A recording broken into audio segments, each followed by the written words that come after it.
નમસ્કાર મિત્રો, આજે તમારી માટે એક નવો વિડીયો લઈને અમે આવી ગયા છીએ। અમારી ચેનલનું નામ છે જર્ની વિથ જયરાજ। મિત્રો, અમારી ચેનલને સબસ્ક્રાઈબ કરજો, લાઈક કરજો અને બેલ આઇકન દબાવવાનું ભૂલતા નહીં, એટલે અમારા નવા વિડીયોનું નોટિફિકેશન તમને મળતું રહે। આજે આપણે દર્શન કરવા જઈ રહ્યા છીએ દરિયા તટે ઊંચા કોટડામાં બિરાજમાન આદ્ય શક્તિમાં ચામુંડાના। ગોહિલવાડમાં શક્તિ તીર્થોમાં ઊંચું સ્થાન ધરાવતા ઊંચા કોટડાવાળી માં ચામુંડનું આ દેવસ્થાન વિશેષ મહિમા ધરાવે છે।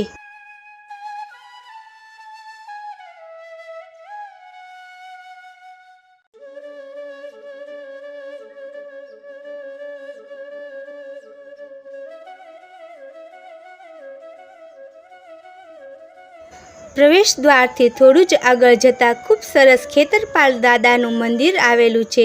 ખેતરપાળ દાદા માં ચામુંડાના વીરા છે। હે ખેતરપાળ દાદા, તમને કોટી કોટી વંદન। ખેતરપાળ દાદાને ખીચડીનું નૈવેદ્ય ધરાવવામાં આવે છે।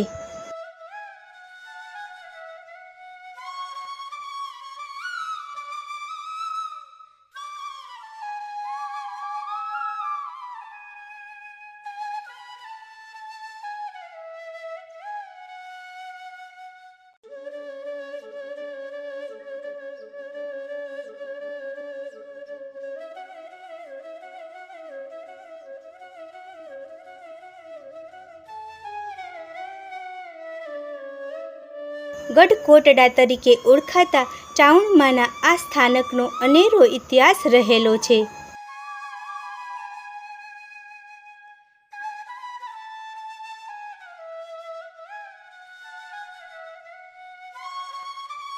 મંદિરના પ્રાંગણમાં કાળ ભૈરવ દાદાની ખૂબ મોટી પ્રતિમા છે।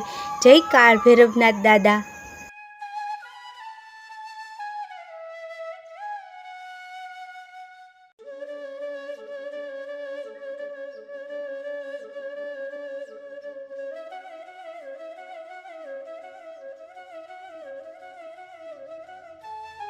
મંદિરની આજુબાજુ વિવિધ જાતની પ્રસાદીની દુકાનો છે, જ્યાં રંગબેરંગી ખૂબ સરસ માતાજીની ચુંદડીઓ મળે છે અને સાથે પૂજા સામગ્રી અને ફૂલના હાર પણ મળે છે।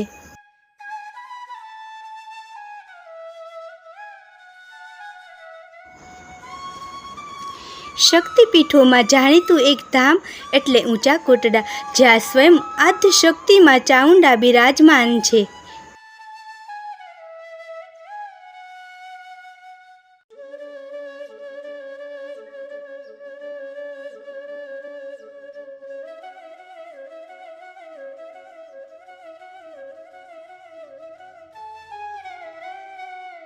ઓમ એમ રીમ ક્લીમ ચામુંડા વિચ્છે નમઃ।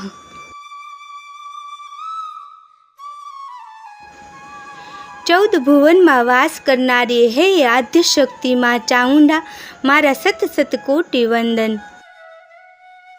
મનને મુગ્ધ કરી દે તેવી માં ચામુંડાની મુખાકૃતિના દર્શન કરી થઈ જાવ ભક્તિમાં લીન। જય માં ચામુંડા। ઊંચા કોટડામાં માં ચામુંડાના સ્થાનકનો ઇતિહાસ ખૂબ અનેરો રહેલો છે। લોકવાયકા પ્રમાણે કહેવાય છે કે મારવાડના જસાભીલ અને તેની પત્ની વાલબાઈ માતા ચામુંડાના નિત્ય પૂજા અર્ચના કરતા। જસાભીલની પૂજા ભક્તિથી પ્રસન્ન થઈ માતાજી તેની સાથે વેણે વાતો કરતા। એકવાર બન્યું એવું કે મારવાડની ધરતી પર 3 વર્ષ દુકાળ પડ્યો, ત્યારે માતાજીએ જસાભીલને ગોહિલવાડની ધરતી પર દરિયાકાંઠે જવાનું કહ્યું। જસાભીલ મારવાડમાંથી ગોહિલવાડની ધરતી પર ગઢ કોટડા આવ્યા। અહીં માતાજીની સ્થાપના કરી અને પૂજા અર્ચના કરવા લાગ્યા। આમ ધીરે ધીરે સમય વીતતો જાય છે। જસાભીલની ઘરે શેર માટેની ખોટ હતી, તેથી તેને મનમાં ચિંતા થતી હતી કે મારા પછી હે કુળદેવી, હે માં ચામુંડ, તારા ધૂપ દીપ કોણ કરશે? જસાભીલની ભક્તિથી પ્રસન્ન થઈ માં ચામુંડા તેને પુત્ર પ્રાપ્તિના આશીર્વાદ આપે છે। સમય જતાં તેની પત્નીને સારા દિવસો જવા લાગે છે, પણ પુત્રનો જન્મ થાય તે પહેલાં જ જસાભીલનું મૃત્યુ થાય છે। સમય જતાં વાલબાઈ પુત્રને જન્મ આપે છે અને તેનું નામ કાળિયો ભીલ રાખવામાં આવે છે। પુત્રના જન્મ પછી થોડા સમય થાય એટલે વાલબાઈનું પણ મૃત્યુ થાય છે। અને એમ કહેવાય છે કે માં ચામુંડા સ્વયં કાળિયાના રખોપા કરતા. અમારી ચેનલને હજી સબસ્ક્રાઈબ ન કરી હોય તો સબસ્ક્રાઈબ કરી દેજો. બેલ આઇકન દબાવવાનું ભૂલતા નહીં, એટલે અમારા નવા વિડીયોનું નોટિફિકેશન તમને મળતું રહે.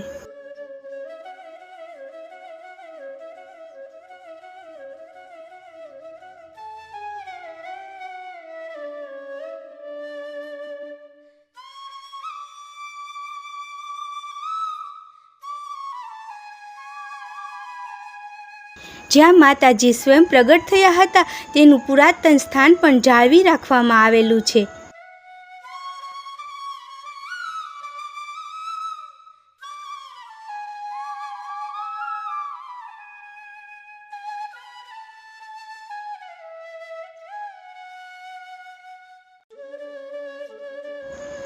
માના પ્રાગટ્ય સ્થાનની બાજુમાં ઘણા બધા ત્રિશૂલો જોવા મળે છે.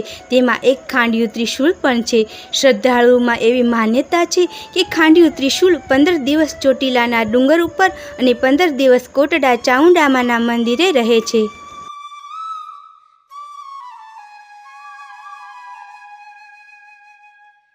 ચૈત્ર માસમાં અને નવરાત્રિના દિવસોમાં અહીં ભક્તોની ખૂબ ભીડ જોવા મળે છે. ભક્તો માં ચામુંડાના દર્શન કરી ધન્યતાનો અનુભવ કરે છે.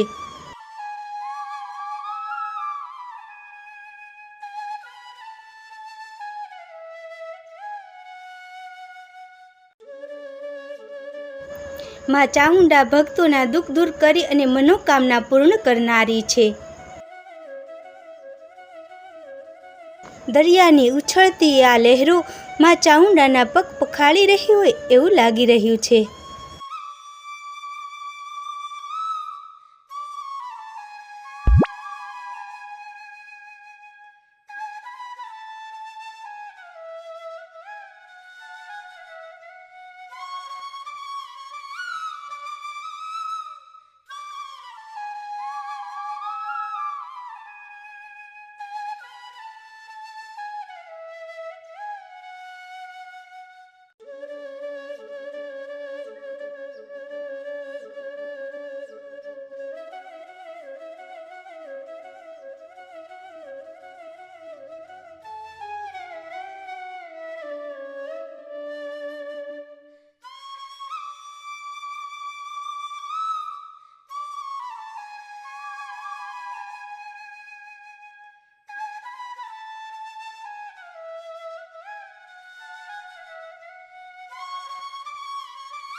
જુદા જુદા સ્ટેટમાંથી દરરોજ હજારો યાત્રિકો અહીં દર્શન કરવા આવે છે. અહીં યાત્રિકો માટે વિનામૂલ્યે જમવા માટે ભોજનાલયની વ્યવસ્થા પણ છે.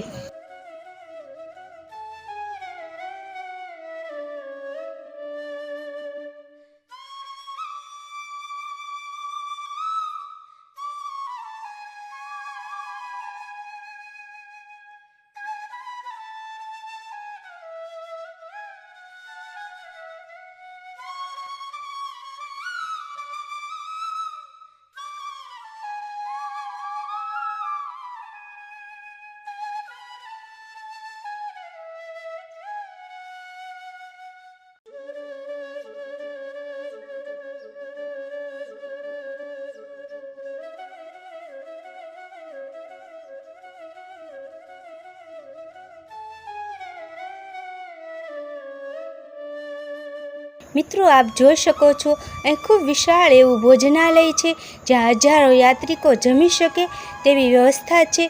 સ્વયંસેવકો પોતાની સેવા દઈ રહ્યા છે.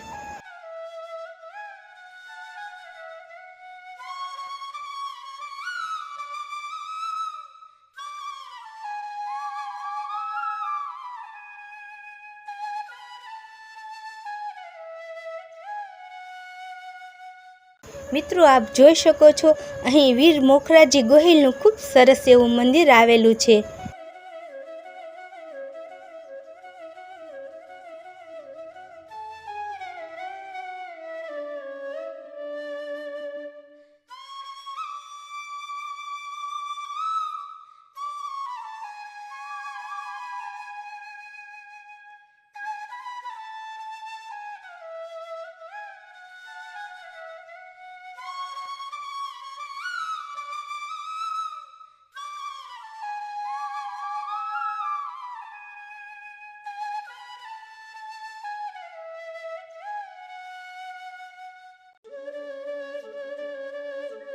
અને બાજુમાં આ શ્રી ખોડિયારમાં પણ બિરાજમાન છે. જય મા ખોડિયાર.